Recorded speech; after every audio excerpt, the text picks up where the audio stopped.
Ba't sinisilip mo si Nanay Ansing parang hindi ka naniniwala sa mga sinasabi niya? Naniniwala ka ba? Hindi, wala. Hindi ka naniniwala? Hindi siya. Ba't di ka naniniwala sa sinasabi ni Nanay Ansing? Wala. Wala. Maniwala ka rin Oo. Sino gusto mo pumunta dito? Nanay Ansing o si Kuya JJ? Wala naman. Hindi na sila pumunta dito. Kung sinong pumunta dito, pupunta. Bakit nandito siya?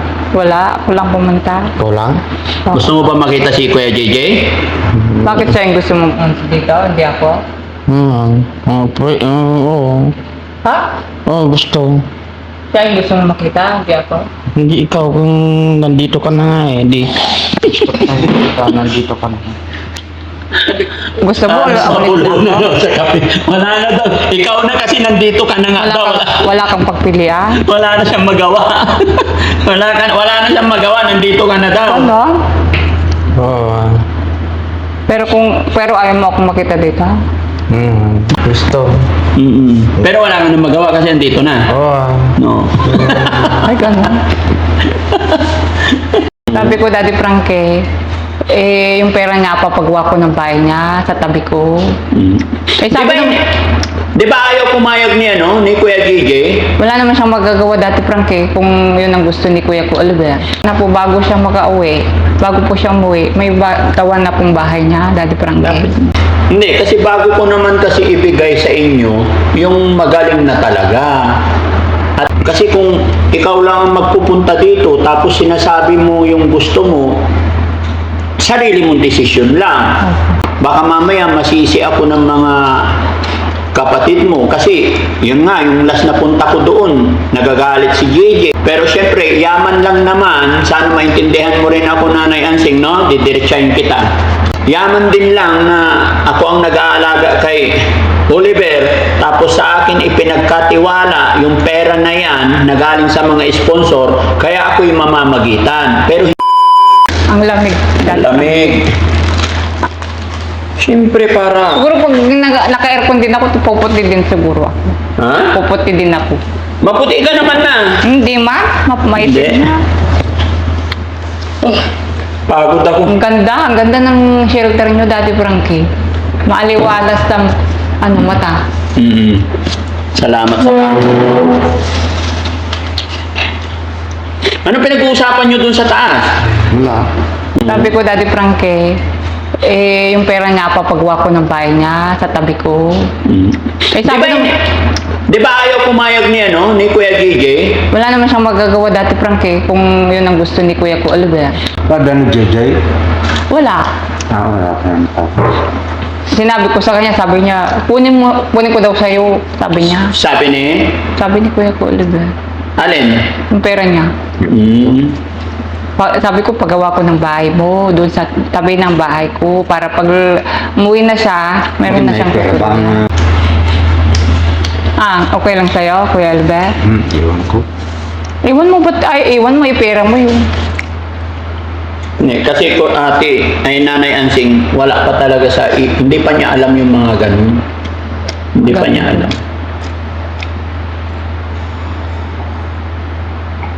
Kung dumating po na gumaling na po siya at malapit na siyang umuwi, sana po bago siya umuwi, may tawan na pong bahay niya, Daddy Frankie. Para paglabas niya po dito, pag uwi niya po, may diretsyon na po siyang bahay. Yun po sana ang gusto ko. Hindi, kasi bago ko naman kasi ibigay sa inyo yung magaling na talaga. At pag ibibigay ko siya sa inyo, yung makakapag-desisyon na siya sa sarili niya. Kaya nga yung pinapakiusap ko, Nanay Ansing, na madala lahat ng mga kapatid mo dito, mag-usap-usap kayo, yung kung ano yung sinasabi mo, naririnig ni Kuya JJ, naririnig nung isa, hanggat maaari. Kailangan apat kayo na kung ano yung sinasabi ng isa, naririnig ng isa. Kasi kung ikaw lang ang magpupunta dito tapos sinasabi mo yung gusto mo, sarili mong desisyon lang. Baka mamaya masisi ako ng mga kapatid mo. Kasi, yun nga, yung last na punta ko doon, nagagalit si JJ. Ayaw ko naman na sundin yung desisyon mo, na desisyon mo lang. Kasi nga, yung last na punta ko, nagagalit. Ayaw ko mag-away-away kayo magkakapatid. Ang gusto ko lang naman, Daddy Frankie, na gusto ko makatabi niya, yung bahay niya na ipapagawa, yung katabi na ng bahay ko, para matignan-tignan ko siya. Doon kasi sa dati niyang kulungan, ang layo-layo, walang ilaw. Di ba masama po ba yun? Hindi naman. Sa akin, ayaw kong ako ang nagdidesisyon kasi kapatid nyo. Pero syempre, yaman lang naman, sana maintindihan mo rin ako, Nanay Ansing, no? Didiretsahin kita. Yaman din lang na ako ang nag-aalaga kay Oliver, tapos sa akin ipinagkatiwala yung pera na yan na galing sa mga sponsor, kaya ako'y mamamagitan. Pero hindi pa rin ako ang magdidesisyon. Kaya sana maintindihan mo ako. No? Kasi kung paulit-ulit na ganyan, pupunta ka dito, tapos paulit-ulit na sasabihin mo sa akin yung gusto mo na idikit yung bahay mo doon, kumbaga, ang hirap ipaliwanag. Sana hindi kayo magalit sa akin, sana hindi ako makasakit, pero kung paulit-ulit kasi yung usapan na ididikit mo, sa akin naman magagalit yung mga taong nagtiwala, pinagkatiwala nila yung pera. Kaya ang gusto kong mangyari, focus ako sa pagpapagamot ni Kuya Oliver. Pag si Kuya Oliver magaling na, makakapag-desisyon na, saka iyon. Mahirap po kasing kumbinsihin yung iba pong kapatid. Oh. Kahit hindi ko sila Na i-video. pumunta dito. Kasi kahit pa paano, kasi kung ito may asawa sana, may anak, hindi ko kayo kakausapin. Ang kakausapin ko yung anak, asawa. Although binata, kayo yung mga yan, kaya kayo kinakausap ko. Kaya pasensya ka na, Nanay Ansing. Sa totoo lang, gusto ko, kung ayaw nila pumunta dito, ako ang pupunta kahit magkita-kita na lang tayo sa isang lugar para kung ano yung desisyon ng isa. Pero sa panahon na to, hindi pa talaga dapat natin pinag-uusapan yung pera niya at bahay niya. Kasi tawag nito, focus pa ako sa paggagamot niya. Pag magaling na, nasasabi niya na, Daddy Frankie, gusto kong ganito, yung makita natin na magaling na, Opo. saka makapag-decide si Kuya Oliver. Di ba? Intindihan ko na. Yun, salamat. Kaya alam mo, Nanay Ansing, masaya ako, yun ang sinasabi ko, pasyal-pasyalan nyo lang dito, support nyo yung kapatid ninyo. Pero yung pagpapagawa ng bahay, sana, saka na lang natin pag-usapan. Sige. Kaya Oliver, di ba sabi mo uuwi ka sa bahay ng nanay mo? Namatay na daw yung nanay at tatay mo eh. Nung unang vlog natin, sabi mo, pag gumaling si Kuya Oliver, doon tutuloy kasi kanya yung bahay. Mas maganda pong pagawan na lang po ng sarili niyang bahay. So sa Makatwid, kanino na yung bahay na yon? Doon po kami nakatira ng pamilya ko. Hindi. Sa Makatwid, kanino na yung bahay ngayon yun? Sa akin na po. Sa'yo na yung bahay na yun. Okay. Kuya Oliver, yung bahay ng nanay tatay mo, wala ka na daw doon kasi kay Nanay Ansing na daw yon. Ano masasabi mo? Alala ko na, kahapon nagkwentuhan kami. Sabi niya, pag umuwi daw siya doon sa inyo, ay doon sa lugar ninyo, parang hindi niya alam na namatay na yung nanay at tatay niyo. Ha? Uuwi daw siya sa bahay ng tatay-nanay niya. Patay na si Natata at si Ina. Kaya Oliver, di ba sabi mo uuwi ka sa bahay ng nanay mo? Namatay na daw yung nanay at tatay mo eh. Hindi pa ba? Patay na sila. Lapit ka ate, kausapin mo. Patay na sila. Yung bahay natin, doon na ako nakatira ngayon. Kami ng mga anak ko. Kasi pinagawa ko na yon. Bakit hindi mo pa alam? Ibig mo sabihin na, nung nakatira pa ang nanay at tatay nyo, hindi pa ganun yung bahay na yun. Hindi pa po ganun. Wala pong bintana. Wala pong pintuan. Kawayan lang po. So ikaw na ang nagpagawa, tinuloy mo. Opo. Kasi nung unang vlog natin, sabi mo, pag gumaling si Kuya Oliver, doon tutuloy kasi kanya yung bahay. Oo nga po, yun pong sinabi ko. Oo. Di ba piniresinta ko pa po na dito po yung isang kwarto na bakante. Nagalit po yung mga tao sa... Sinabi ko lang naman po na tumutuloy yung bubong, pati po sa... Hindi, kasi expected kasi ng mga tao, kasi sinabi mo nung una na yun ay family house at bunso siya, sabi mo kasi na sa kanya yung bahay. Kaya nagalit yung mga tao kasi yung sinabi mong pagawan na lang siya ng bahay. Kumbaga naguluhan sila. Kanino ba talaga yung bahay? Dati po kasi family house po namin yun. Oh. Mga magulang ko po. Wala na po sila. Pinagawa naman po siya ng kulungan ng nanay ko. Kaya pinagawa ko na po yun. Nirenovate ko na po. Tapos, pinisinta ko po yung isang kwarto. Sinabi ko po na putas yung bubong, pati sa kainan. Nagalit po yung mga tao. Sabi ko, baka may masabi sila pag dito siya nakatira. Tapos yung pera niya mabawasan. Hindi lalo pong magagalit yung mga tao sa akin. Kaya naisip ko mas maganda pong pagawan na lang po ng sarili niyang bahay. So sa Makatwid, kanino na yung bahay na yon? Doon po kami nakatira ng pamilya ko. Hindi. Sa Makatwid, kanino na yung bahay ngayon yun? Sa akin na po. Sa'yo na yung bahay na yun. Okay. Oh, Kuya Oliver, yung bahay ng nanay tatay mo, wala ka na daw doon kasi kay nanay Ansing na daw yon. Ano masasabi mo?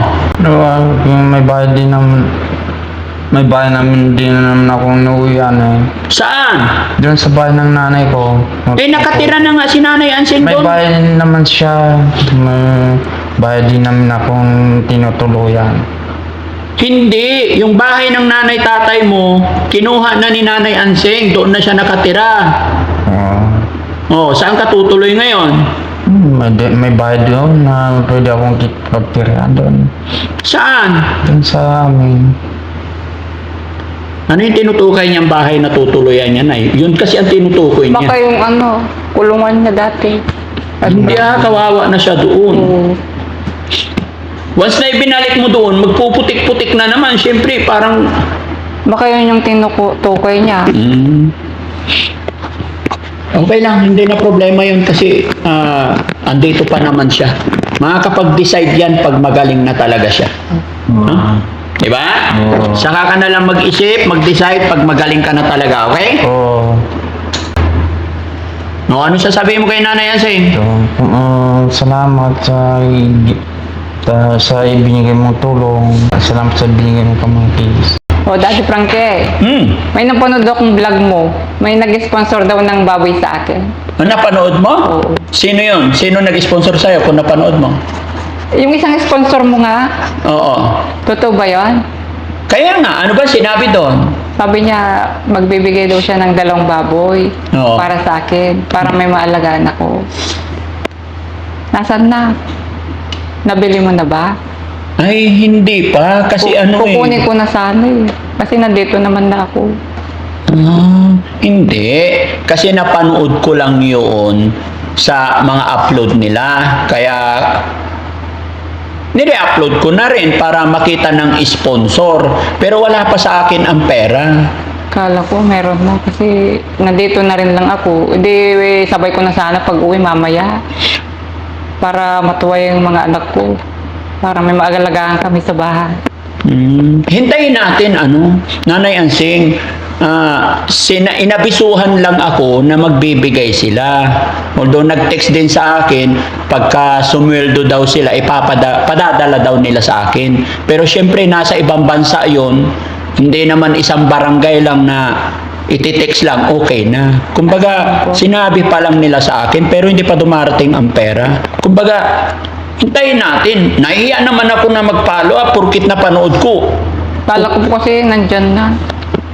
Kaya pumunta agad-agad ako dito. Dapat sa 10 pa ako pupunta para may dala kong kamuti. Akala ko, napanood ko agad-agad. Akala ko nandyan na. Hindi. Yung nagsasabi, mga nasa abroad sila. So, sabi nila, magbibigay. So, pag nandyan na, papasalamat ako, tsaka ako ibibili. Wala pa eh. Masyado ka na ma-excited. Oo, excited. Nung napanood ko nga, excited ako. Sabi ko sa asawa ko, uy, punta akong Pangasinan. Sabi ko, may bibigay doon ng baboy. Sabi ko, kaya nagpunta agad-agad dito, ura-urada. Dapat sa 10 pa ako pupunta. Oo.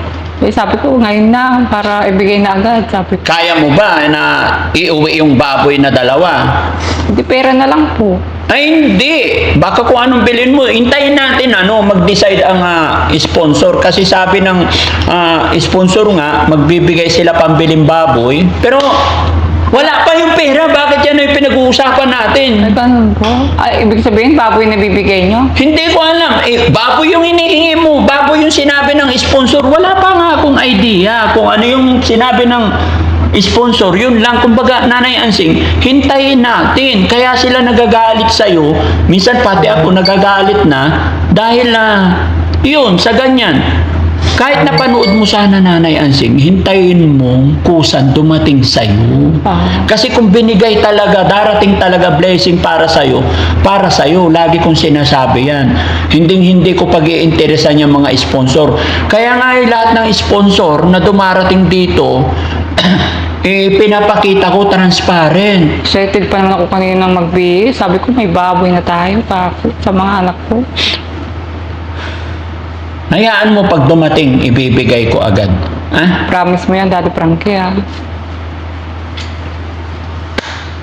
Kuya Oliver, hindi pala ikaw ang sinadya ni Nanay Ansing dito eh. No. Baboy ang sadya niya. No, baboy. Ano masasabi mo? Hindi ikaw pinasyalan niya, baboy pala. Saan na yung Daddy Frankie? Meron din. Nakita ko siya. Isa na rin pati. Oo. Ano? Kung meron di Kaya nga, pinapalo up ni Nanay Ansing yung baboy. Ang nagpadala nun si Ma'am Malu de los Santos. Ang nag-upload nun si Ma'am Malu de los Santos. Sinabi niya na magbibigay siya, pero hintayin na lang natin, ha? Sige po. Kasi nakakahiya naman pagka ipapalo up ko. Ikaw talaga. Akala ko kasi meron na talaga kasi napanood ko eh. Kanina. Hindi mo inintindi ang sinabi niya doon. Magpapadala. Magpapadala. So, ibig sabihin, gagawin pa lang. Although totoo, yung tuto pa rin naman nila. Wala pa akong sponsor na nag-mistake pag sinabi nila, gagawin talaga nila. Yun nga lang, syempre, may mga trabaho din yung mga yun. Hindi yung pagkasinabi, matik. Kaya hindi. Kumbaga, hintayin natin kasi nakakahiya. Di ba? Nahiya ako. Sa kung ano yung dumating, yun na yun. Kasi kanina sabi ko, napanood ko. Ay, na-excited akong nag-base. Ay, pupunta na akong Pangasinan. Sabi ko, may bibigay daw na baboy. Kala ko po, nadyan na po talaga. Daddy Frankie may nagsabi pa sa akin. May napanood na naman siya, yung vlog nyo daw. Sino Bili daw- napanood? Yung nagtitinda sa amin. Ng ulam. Sabi niya, may binili ka daw na motor. Ako? Oo. Binili ng motor? Oo. Wala Kailan? Meron pa nga daw ribbon, bibigay mo daw sa akin. Ano? Meron pa daw ribbon. Ribbon? Ano ribbon? Ribbon. Ribbon na may yung makintab. Nilagyan mo pa daw ng ribbon, bibigay mo daw sa akin. Ay hindi. Niloloko ka lang. Alam mo Ate Ansing, huwag kang magpapaniwala sa mga sinasabi sa'yo. Sinasakyan, sinusulsulan ka lang nila kasi puro kahiling. Ang dami mong hiling, kaya siguro ganun ang sinabi sa'yo. Paano sinabi? Bumili daw ako ng motor? Oo. Uy, may motor ka na, sabi niya. Nakita ko sa vlog ni Daddy Frankie, sabi niya. Bumili siyang motor, tapos sabi niya, bibigay daw niya ito sa'yo, sabi niya sa akin. Kwentong Hindi nga ako makapaniwala. Ay, totoo kaya yun, sabi ko pa naman. Kwentong kutsero na yun, Nanay Ansing, huwag ka nang maniniwala. Parang inuuto ka na nila pag ganyan. Maniwala ka sa akin. Ang hirap naman na akala ko talaga totoo. Huwag kang maniniwala doon. Pinapasakay ka lang nila. Kaya sa nung nakarinig ng gano'ng sinabi niya. Sabi niya, di ka nang magbabike, magmumotor ka na paggatid sundo sa mga anak mo. May motor na yung asawa mo Sira-sira nga po, kaya po minsan, lugi po siya sa pagtitinda. Papagawa ng motor. May motor na yung asawa mo, dalawa-dalawa yung nakita ko doon. Hindi po, yung luma lang po yung sa amin. Yung Bakit motor pa? Ang dami nang binigay sa'yo. Yung ibang mga tao na nagsasabi, nakita nila yung weakness mo, kaya sinasabi nilang ganyan. Di ba? Kahit sino nagsabi sa'yo noon, taga saan? Taga doon po sa akin. O, di ba? Pinapasakay ka lang niya. Tinitignan nila yung reaction mo. Di ba? Kala ko. Kasi pag may narinig ka, nakaganyan ka na kaagad. Malaki yung mata ko. Ewan ko sa'yo. Eh, siyempre, pag nakarinig ka ng kundi, magiging masaya ka, Daddy Frankie. Wala namang lumungkot naman yung mukha mo, di ba? Pag may nakarinig ka ng masaya, di magiging masaya ka, di ba? Sige. Magpalapit mo. Kain muna tayo. Nagugutom ako. Nakapagluto na si Yaya. Okay? Pakainin muna tomato. Kumain ka na? Kain muna kayo. Sabay kayo ng kapatid mo. Alagaan mo yung kapatid mo, ha? Sige. O, doon.